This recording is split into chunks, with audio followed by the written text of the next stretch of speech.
Welcome back to the channel and thank you for tuning in. It's your boy Chef D and I'm here to give you the winning ingredients so you can finish number one in all of your DraftKings Showdown slates or FanDuel, whatever site you want to use, okay?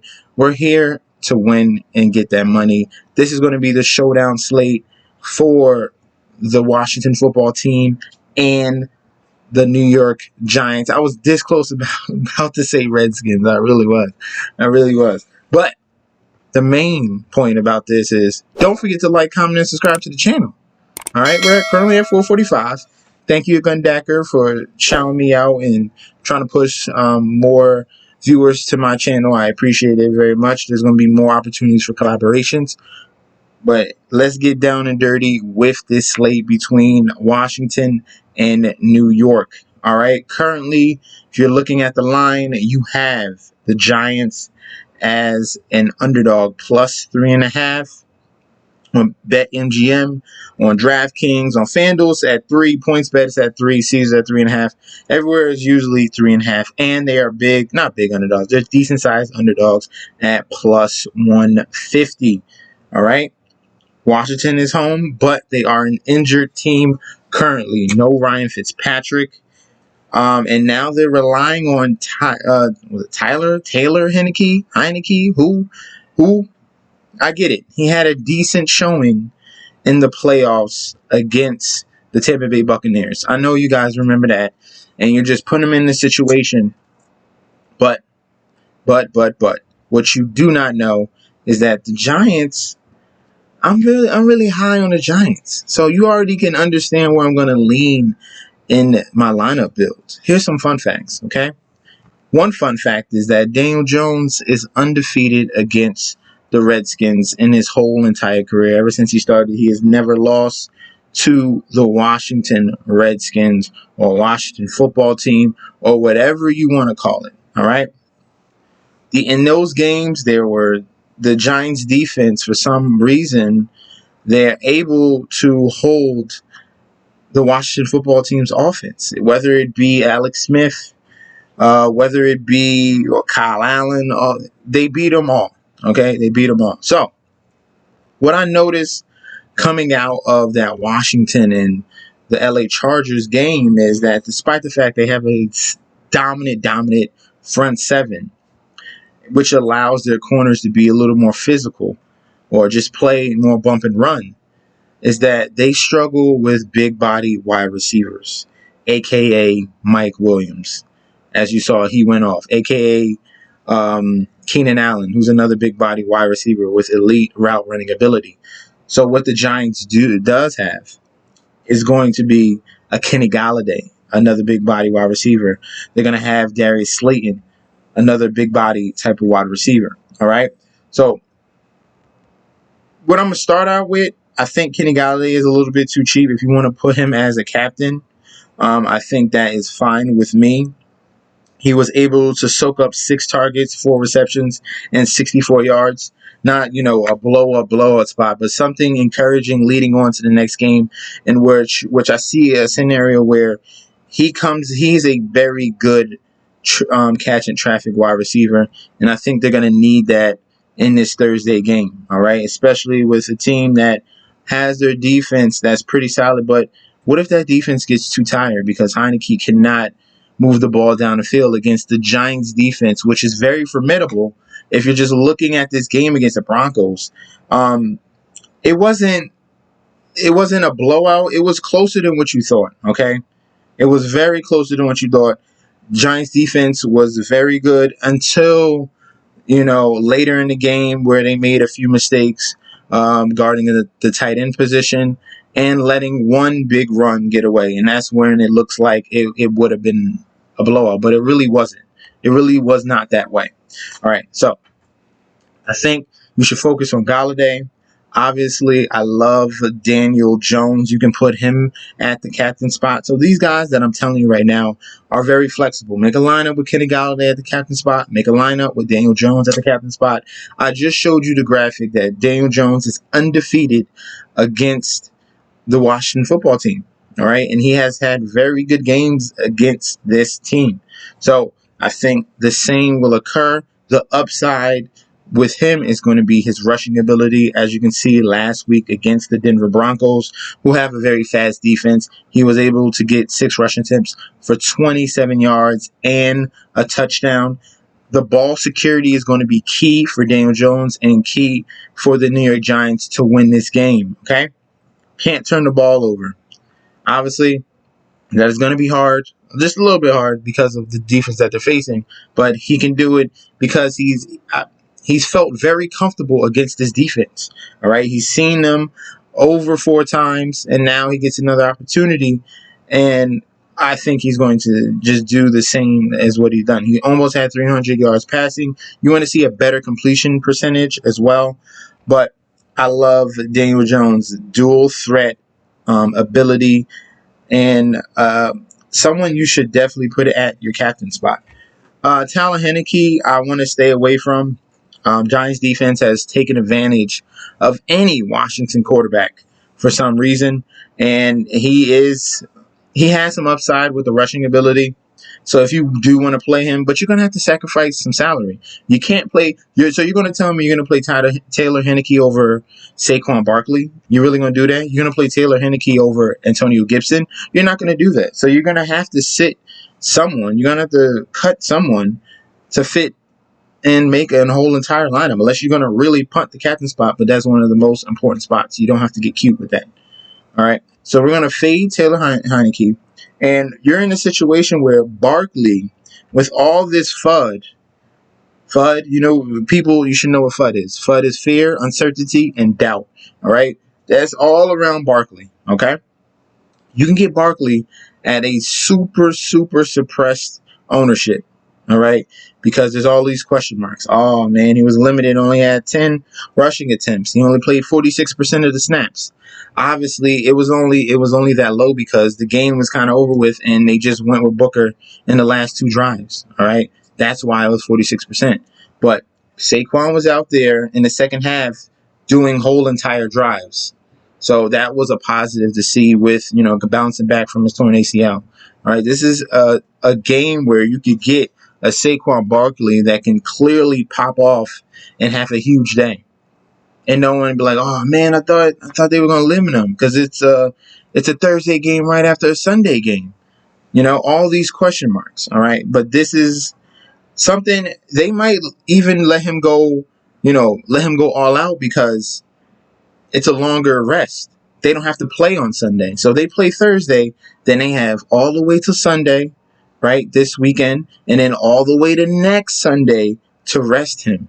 So this would be a prime spot to unleash Saquon Barkley. See, week 1, they already knew, all right, we'll play Sunday, but it's a short turnaround. We got 3 days to prepare for Thursday. So, okay, let's limit him in the first game and unleash him in the second game because he has that big rest period going into the third game. See, not a lot of people are thinking about that. This is a very big, and it's crazy because he's an elite talent. So this is going to be my favorite play, all right? He's going to be the thumbnail, everything. Barkley for life. We're going all in on Saquon Barkley, all right? That's all you need to know. That's all you need to know. That's the main objective of tomorrow's slate, all right? I'm being bullish on him. I'm taking a shot. I'm taking a chance. I think it's a good idea I just came up with, so we're going with it. All right, we're going with Saquon Barkley to go off this game because he has a big rest period coming up where there's no more excuses. There's no excuses. All right, so we love Saquon Barkley. I like Antonio Gibson. You're gonna have to find salary to fit him. If I'm going to Kenny Galladay, if I'm going to Daniel Jones and Barkley, okay?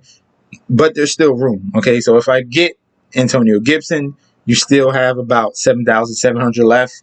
You can get a punter. You can get not punter. You can get a kicker. You can get a defense because in these in division games, they're very low scoring. If I go back and I show you the last two games between the Giants and the Washington football team, they're around 43 points. They're around 39 points. Not very high scoring games. There's games where Graham Gano kicks 3 field goals. That's big. That's what you need. There's a game where the Giants defense gets an interception return for a touchdown. That's big. All right. That's a salary saver, and then you can move on. Okay. You can get your stars and then get creative at the bottom. But make sure you get the guys that you like. Because a lot of people are going to be all over these Washington Redskins. Obviously, they're the favorite, but there's more to the story, especially with the injuries on the Washington side. Okay. So we love Antonio Gibson. Sterling Shepard, he has a tough matchup. If you're just going with the wide receiver cornerback matchups, I have it right there. They got he has a downgrade going up against Kendall Fuller in the slot. Shepard came up big with 7-1-13 and a touchdown in week 1, but he has a tough showdown with Fuller in week 2. Granted, Fuller struggled a bit in his return to the slot last week, but we know he's one of the league's better corners. Shepard had 69% of the slot last game. Okay, so that's something to look at. I know a lot of people are going to hop automatically to him just because of his previous performance, but this is a new game. Okay, this is a total new game, new opponent. All right, so another guy that I like from Washington is going to be Logan Thomas. I spoke about that Denver game between the Giants and Broncos. Logan Thomas, big body, tight end. He similar to what the Denver Broncos have, Noah Fant, and I can't say the last name. They have two tight ends on Denver side. The Oga Boga, I don't know how to say his last name. They got 2 tight ends. He was able to get in the end zone, and Noah Fant was able to get 6 receptions for a nice amount of yards. But that's one of their weak points. That safety and the outside linebacker trying to cover an athletic tight end, and that's going to be Logan Thomas. I think he's going to be a cheaper, sneakier play to get you, maybe away from Terry McLaurin or away from Antonio Gibson, where he's going to get a lot of looks, and he will.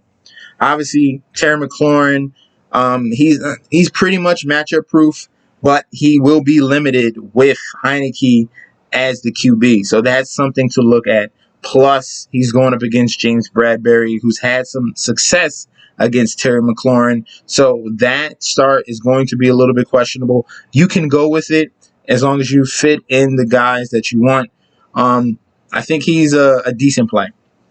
I think he's a decent play for tomorrow, especially for a lower scoring game that I expect between these two teams. All right, but you got to think about that matchup. So 2 people have questionable matchups. Terry McLaurin against James Bradbury and Sterling Shepard against Fuller. Okay, that's very important to watch out for. So let's find you some cheaper options. All right, so let me take out Logan Thomas. Let's find you some cheaper options in this slate. I talked about Slayton, who's another big body wide receiver. He's a decent match. Now let's talk about that Giants defense. Now their front 7 is pretty solid, and they have good corners. All right, they have good corners. They let up in that second half against Denver. They're a way more talented team, and you saw it. But I think this is a game where they know their opponent and they can take advantage of it. The Giants defense had success against Washington last season in both games. Okay, so I think this could be a sneakier, cheaper option to go with Leonard Williams, James Bradbury, possibly get an interception. Take advantage of an inexperienced quarterback in Heineke. I think this is a perfect situation to go there as well. And I spoke about Graham Gano, which is going to be the Giants kicker. Now, he had a poor performance last week. That's because Giants weren't able to move the ball down the field. I think they'll have a little more success. Not saying they'll score a whole bunch of touchdowns, but get into field goal range so Graham Gano can knock it through the uprights. And I think he'll have a solid game. All right. Washington is a bend, don't break defense with a very good pass rush as well. So I think Giants will be able to move the ball. Daniel Jones will get creative enough, get out the pocket, maybe rush for some yards, get into field goal range. Gano has had some solid games against Washington. All right. And then let's go to the other side. If you're looking for a cheap option, on the Washington side, I would go with De'Ami Brown from North Carolina. This rookie, he's really dynamic, really fast. He's taken up for Curtis Samuel since he is injured. And he had a over 90% snap share in week 1, playing alongside Terry McLaurin. So obviously James Bradbury is going to be busy on McLaurin. Maybe Diami Brown could get some nice cheap catches. He saw 4 targets in week 1, but it's more like slants and little bubble screen type of short yardage stuff just to get him in space because he's a very fast wide receiver. So we like De'Ami Brown at 1,400 if you need a salary saver in that flex spot.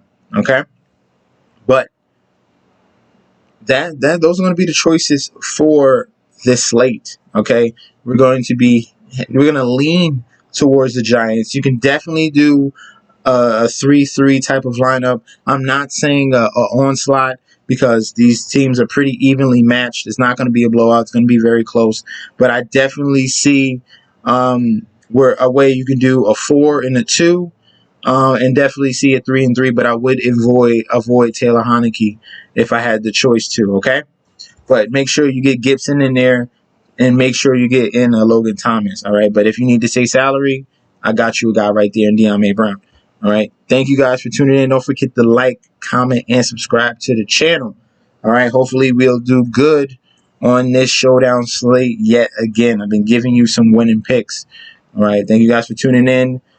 Don't forget to follow me on Instagram and Twitter at MessengerSD, and I'll be back with another video very soon. Peace out.